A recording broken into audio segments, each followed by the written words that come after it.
What is up, guys? I'm your friendly neighborhood web war fanatic, and today I'll be going over 10 deck building rules that every player should know. Some of them are super duper easy that everyone knows when they first start playing Marvel Champions, and some of them are kind of weird and more complicated that I didn't even know for like a whole year of playing Marvel Champions. So let's go ahead and jump into it here with the deck building rule number one. And that one is super easy here, is that all of your identity specific cards must be included in your deck whenever you're deck building, right? So when you construct a deck, for a hero, you have to include all your 15 identity specific cards. So we look here for like Peter Parker Spider-Man, for example, we have the identity cards right here, and all these identity specific cards like Black Cat, the ally, you can see the number right here. 1 out of 15. We have backflip here, 2 out of 15. We have the other copy of backflip, 3 out of 15. So all these 15 cards right here, you can see down here the number in the bottom right corner. They must be included as a part of your deck whenever you're building a Peter Parker Spider-Man deck.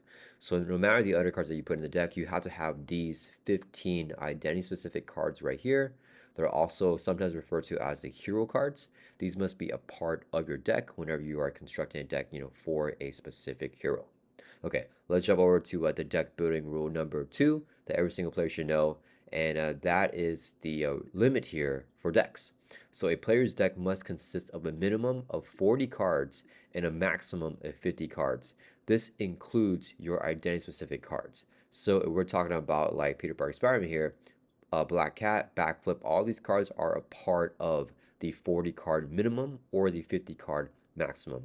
So I've always known that you have to have a minimum of 40 cards when you're playing or building a deck in Marvel Champions, but I actually did not know that the cap is 50 cards for like several months since I was playing, just because I never go that high.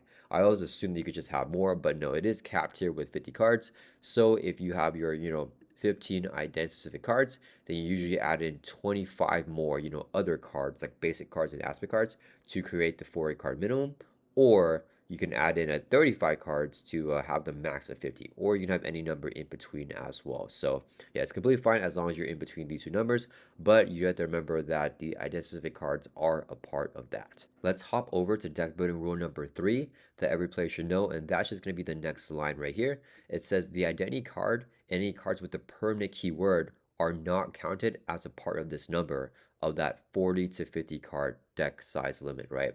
So what does that mean? Let's take a look at Wolverine here as an example. So the Wolverine hero right here, he has one of the cards. It's 1 out of 16 here for Wolverine. It's Wolverine's Claws. It's a permanent, with a permanent word right here, upgrade. As here, actually, you can do this effect whenever it's in play. But the way that we use permanent cards right here, it says a card with a permanent keyword cannot be defeated, leave play, or have any part of its text box blanked except by card abilities in the same set. And also says here, permanent cards are set aside before step 1 is set up and are put into play later by abilities on other cards. So oftentimes, if a hero has like this extra card here, not a part of their, 15 cards, this card does not actually count as a part of your deck whenever you're building your 40 to a 50 card deck for that limit, right? However, there are some weird exceptions. For example, if we take a look at Valkyrie here, for example. So Valkyrie, with her setup in Alter Ego, you can get your Death Glow and you set it aside. But, and also Death Glow here says 1 out of 16 for Valkyrie's cards, right? So, she has this extra card here, not just her regular 15, but this one extra one. So it's upgrade, but it does not have that permanent or like setup words or anything like that, right? So weirdly enough, Deathglow actually counts as a part of the 40 card minimum whenever you're building a Valkyrie deck, and also counts as a part of the 50 card maximum. So that was a little bit weird there. And yeah, Valkyrie, this card is shuffled into your deck, and you do the setup here for the player after you do your mulligans, right? So you can actually draw into Deathglow, mulligan it, and then you set it aside afterwards. Or if Deathglow is actually in your hand after you do your mulligan, you have to remove it from your hand and trigger the set ability here, and then set it out of play, losing a card from your hand, which Valkyrie definitely does not need at disadvantage. That's like the official way to play it, but most players, including myself, we just set Deathglow aside out of play here, just because that doesn't really make sense. But technically and officially, this card is a part of your 40 card minimum whenever you are building a deck. So the big thing to note here is that most of those upgrades that a lot of heroes have as a part of their kit have that permanent keyword, so they don't count as a part of the 40 card minimum or the 50 card maximum, But there are some heroes that break that exception, like Valkyrie and Deathglow, and yeah, this will actually count as a part of your deck. Let's move on to the fourth deck building rule that every player should know, and that is that whenever you are building a deck for Marvel Champions for a specific hero, you have to declare one aspect. So if you're playing Valkyrie, for example, you can declare your aspect like the Justice aspect or like the Protection aspect, and you cannot include cards from other aspects in your deck other than your chosen aspect, right? So if I choose, aggression for Valkyrie, I can only include aggression cards, and I cannot include, protection cards, pull aspect cards, justice cards, leadership cards, and so on, right?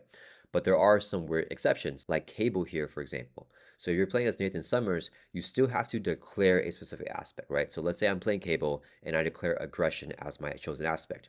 Well, for my deck building ability, it says you may include player side schemes from any aspect in your deck. So although all the allies, upgrades, supports have to be aggression and cannot be in other aspects, I can actually include side schemes, player side schemes from any aspect in my deck. However, if there's any game function that's asking me for my declared aspect, that will just be the aggression aspect for Cable here. Those player side schemes from different aspects do not count as my declared aspect, right? So if I have like protection player side schemes or like pool player side schemes or leadership player side schemes, that does not count. I can just include those cards in my deck even though I am declaring the aspect to be aggression, right? Where this might come up is with the pool aspect here with the Crisis of Infinite Deadpools. So basically, if you are declaring the pool aspect here and you include, the aspect cards from pool in your deck, you have to include this card here called the Crisis of Infinite Deadpools in the encounter deck. And this 7-card module kind of almost works like a Nemesis set, right? So you have just this one copy of this card in the encounter deck, and if it's reviewed here, then you review your set aside Dreadpool minion and Dreadful Deeds, and then shuffle the rest of the set aside Dreadpool encounter set into the encounter deck and remove this card from the game. So you'll review Dreadpool, Dreadful Deeds, and then shuffle these 3 Dreadpool cards into the encounter deck, right? But this only happens if you declare the pool aspect as your chosen aspect, right? So you only include this card in the encounter deck if pool is your chosen aspect. So if I am playing as, Cable right here, and I am declaring aggression as my aspect, and then I include something like a pool side scheme, like Live Dangerously here, just because I'm allowed to, as Cable, to have, player side schemes from any aspect, I don't actually have to put in the Crisis of Infinite Deadpools in the encounter deck because pool is not my chosen aspect, right? So any time that a hero says that you may include, X cards from other aspects in your deck, that's not your declared aspect. If it's not the aspect you actually declare. So it's important to know that you can only declare one aspect, and other cards you put in don't count as your declared aspect. There are a few exceptions though. If we take a look at Spider-Woman here, where for her deck building ability Double Agent, it says choose 2 aspects instead of 1 during deck building, and you must include an equal number of cards from those aspects in your deck. So if you're playing a Spider-Woman here and you choose like the aggression aspect and the pull aspect, well, then the pull aspect is one of your chosen aspects, and you will have to shuffle in the Crisis of Infinite Deadpools into the encounter deck, right? Adam Warlock works similar type of way. You choose, 4 aspects with Warlock, and if pull is one of those chosen aspects, then you do have to shuffle in the Crisis of Infinite Deadpools in the encounter deck.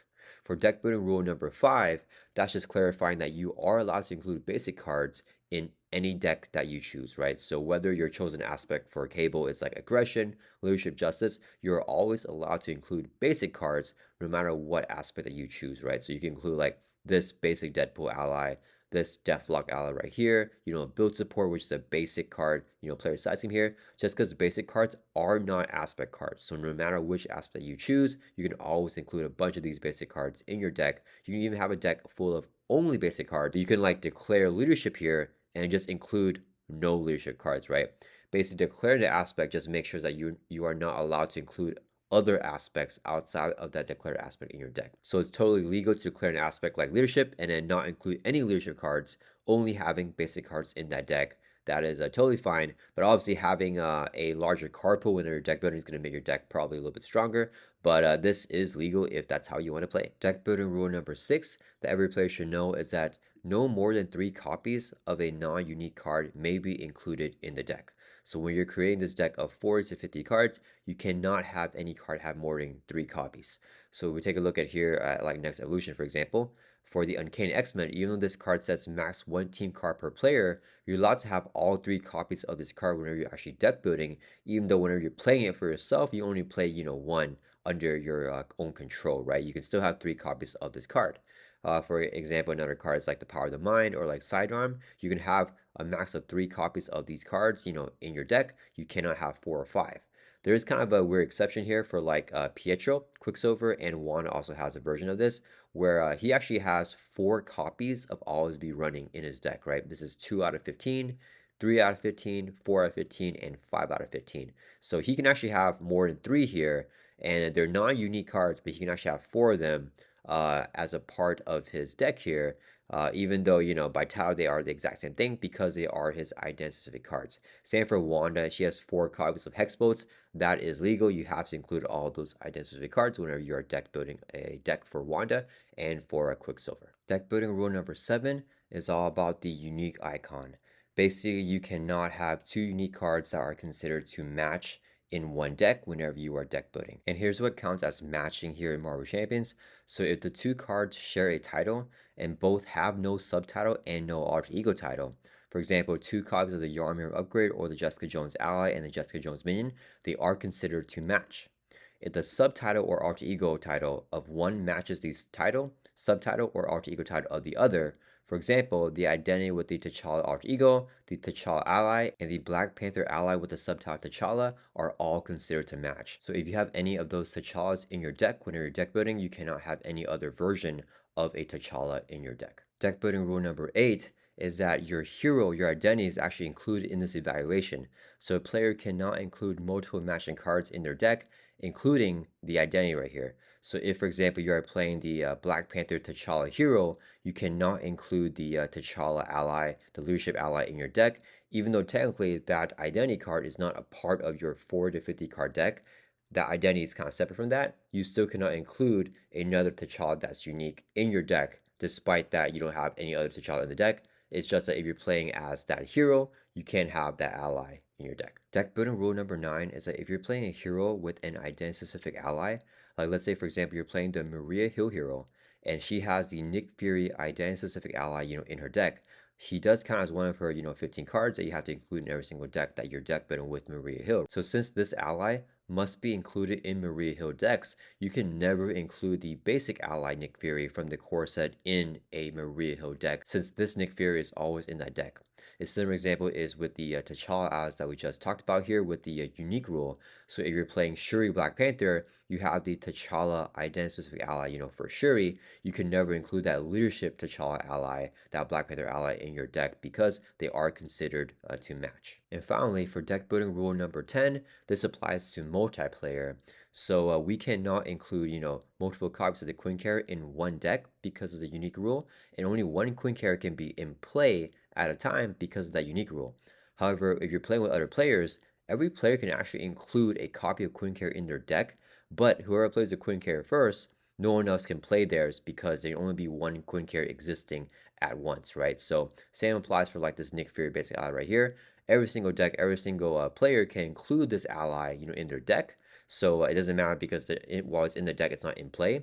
But once someone plays Nick Fury, no one else can play Nick Fury while the current one is still currently, in play. So although the unique rule is limited, to your own deck and for what's in play, it doesn't look at different players across different player decks. And there you go. These are the 10 deck building rules that every single player should know in Marvel Champions. Some of these official rules you probably already know, but some of them might be a little bit tricky. Let me know down in the comments if you knew all of them or there were a few that you didn't know and which ones that you missed. I hope you guys liked this video, and I'll see you guys all in the next one.